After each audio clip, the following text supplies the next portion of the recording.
یہ پنیری تو سردیوں کی تھی تو مر جائے گی 2 دن کے اندر, اب آپ کو گرمیوں کی پنیری لانی چاہیے جو 2 ہفتے کے بعد تیار ہوگی.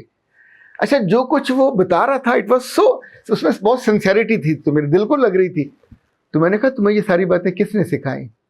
تو اس نے کہا میں نے اپنے باپ سے سیکھی, اور وہ کہیں پتوں کی کے آس پاس کے گاؤں کا تھا. اس نے کہا ہم عام طور پہ اسکولوں میں جا کے یہ باتیں نہیں سیکھتے, یہ جو کام سے محبت ہے, یہ جو کام کی چاہت ہے, یہ جو ایمانداری ہے. اس نے کہا میں اس نرسری والے سے کئی دفعہ کہتا ہوں کہ چند 100 کے لیے گاہک کو دھوکہ نہ دیا کرو. اب تمہیں پتہ ہے کہ یہ نرسری یہ جو ہے پنیری یہ مر رہی ہے, یہ ظاہر ہے اب گرمی آ گئی ہے تو یہ نہیں چلے گی, تو تم نے یہ نہیں تمہیں کرنا چاہیے تھا. میں اس میں سے ٹماٹر بھی لے کے آیا تھا اور پودینہ بھی لے کے آیا تھا ایک سائڈ پر لگانے کے لیے, تو اس نے وہاں پر لگا دی. اس نے کہا یہ چل جائے گا پر یہ باقی نہیں چلیں گے.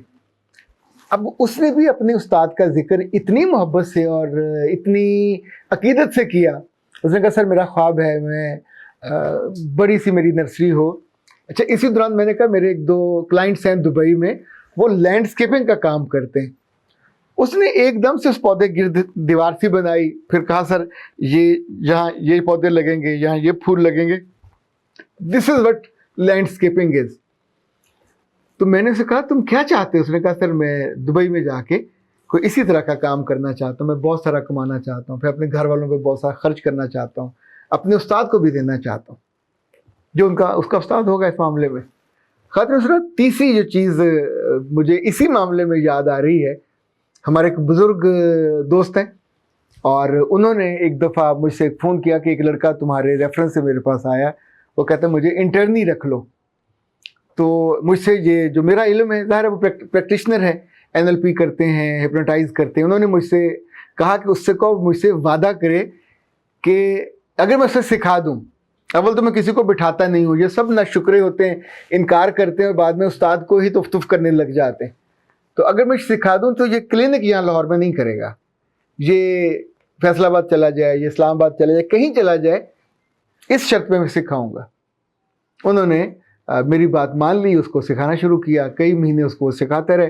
اس نے ظاہر اس کو اندر سیکھنے کا جذبہ تھا تو اس نے ان سے وہ سارا چیزیں سیکھ لیں, اور سیکھنے کے بعد اس نے وہی کیا جو اس کو نہیں کرنا چاہیے تھا. یعنی اس کے پاس ڈگری تھی, علم بھی تھا, لیکن کسی کام کا نہیں تھا, جو کہ استعمال میں نہیں تھا, آؤٹ آف پریکٹس تھی نہیں, کوئی ساتھ بٹھانے بھی تیار نہیں تھا, نوکری کوئی مل نہیں رہی تھی.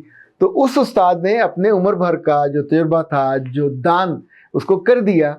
اور اس ظالم نے کچھ دن تو اس کو مانا استاد, اور پھر آپ جیسے کہتے ہیں نا سلیٹ سے نام ہی مٹا دینا. تو انہوں نے مجھ سے پوچھا کہ وہ کبھی آیا تمہارے پاس؟ تو میں نے ان کی بات کو سنا, ان کی روح پہ لگے زخم کو بھی دیکھا. تو میں نے کہا بے وفا لوگ پلٹ کے نہیں آتے, اور بے وفا لوگوں کا کبھی ذکر بھی نہیں کرنا چاہیے. انفیکٹ ہم سب کی زندگیوں میں اس طرح کے بے وفا آتے رہتے ہیں, اور ان کے ہونے سے وفادار لوگوں اور محبت کرنے والے لوگوں اور مخلص لوگوں کی جو اہمیت ہے یا ان کی عزت اور وقت جو ہے وہ بڑھتی ہے. میرے دل میں ہمیشہ سے ہوتا ہے کہ میرا اگر کسی سے تعلق ہو تو عمر بھر کا تعلق ہو, کسی مفاد کی وجہ سے نہ ہو, سے کچھ سیکھا ہے. لائک میں نے جو کاؤنسلنگ ہے, خاص طور پہ پرسنل کاؤنسلنگ اور آرگنائزیشنل کاؤنسلنگ, یہ جن صاحب سے سیکھی وہ میرے HR کے کورس میں ایک استاد تھے, ایک چیز پڑھانے آئے تھے. مجھے ان کی پرسنالٹی اچھی لگی, ان کا انداز اچھا لگا. عامر ان کا نام تھا, عامر صدیق.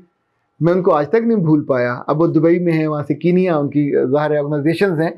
پر جس سے آپ نے سیکھا ہو آپ ہمیشہ اس کے ممنون احسان ہوتے ہیں. نسیم ظفر صاحب سے میں نے سیکھا, یہ UMT میں اس وقت ٹریننگ میں تھے, کبھی میں ان کو نہیں بھول پایا. انفیکٹ ان کی غیر موجودگی میں بھی اس کا اظہار کرنا, اقرار کرنا. یہ جتنے نئے بچے ہیں اور بچیاں ہیں, بیٹا جب بھی آپ کس سے سیکھتے ہو تو آپ کا دل جھکنا چاہیے, آپ کی روح کو اس کی محبت سے سرشار ہونا چاہیے. آپ اپنی بنیاد کو کاٹ دو گے, اس کا انکار کر دو گے. وہ بنیاد آپ کا باپ ہو سکتا ہے, آپ کا استاد ہو سکتا ہے, کوئی تیسری نہیں ہوتی. آپ آسمان سے سیکھ کے نہیں آئے تھے, بالکل خالی سلیٹ تھی. کوئی ہے جو اس پہ رنگ بھرتا ہے, کوئی ہے جو آپ کو موقع دیتا ہے, کوئی ہے جو آپ کو دل کے قریب کرتا ہے, کوئی ہے جو اپنے علم کو, محبت کو, اپنی اس لرننگ کو آپ تک ٹرانسفارم کرتا ہے, آپ کو سکھاتا ہے. اور آپ سیکھنے کے بعد سب سے پہلے اسی کے سامنے دکان کھول کے بیٹھ جاتے ہو اور اس کا انکار کرنے لگتے ہو, اس کی غیر موجودگی میں اس کا مذاق اڑاتے ہو, اس کے لہجے کا, اس کے لباس کا, اس کا ٹھٹھا اڑاتے ہو کہ اب وہ آؤٹ ڈیٹڈ ہو گیا. آؤٹ ڈیٹڈ وہ نہیں ہوا, سچائی کبھی آؤٹ ڈیٹڈ نہیں ہوتی، محبت کبھی آؤٹ ڈیٹڈ نہیں ہوتی، رواداری کبھی آؤٹ ڈیٹڈ نہیں ہوتی، لحاظ کبھی آؤٹ ڈیٹڈ نہیں ہوتا، بے وفائی ہمیشہ سے آؤٹ ڈیٹڈ ہے، بے شرمی بے حیائی ہمیشہ سے آؤٹ ڈیٹڈ ہے، اور جو اپنے گھر کا نہیں ہوتا، اپنے استاد کا نہیں ہوتا، اپنے عالم کا نہیں ہوتا، اپنے اسکالر کا نہیں ہوتا، اپنی بنیاد کا نہیں ہوتا، اس سے انکار کرتا ہے، وہ بے اصل ہوتا ہے، وہ بے جڑ ہوتا ہے۔ یہ جڑوں کے بنا پودے نہیں چلتے، میں نے تو چلتے نہیں دیکھے، ہمارا مالی بھی یہی کہہ رہا تھا۔ اختر عباس کو اجازت دیجیے، السلام۔